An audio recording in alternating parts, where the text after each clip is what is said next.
tingnan nyo ang aming handa for this day. Parahin na nga namin sila kain kasi ang ganda ng pagkakaayos ng goodness grace. Ang sarap na mo dyan. Perfect yung balance ng greens, karne at mga fruits. Si ate nagpe-prepare ng mga ibang klase ng prutas. Perfect sa handaan today.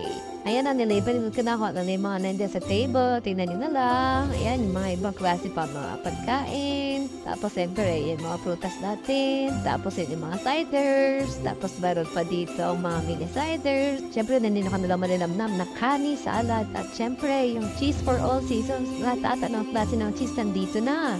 Mga social, siyempre. Tikman na natin yan. You also have to try yung taco nila. Kompleto sa cheese, yung salsa, tsaka yung karne. Ang sarap.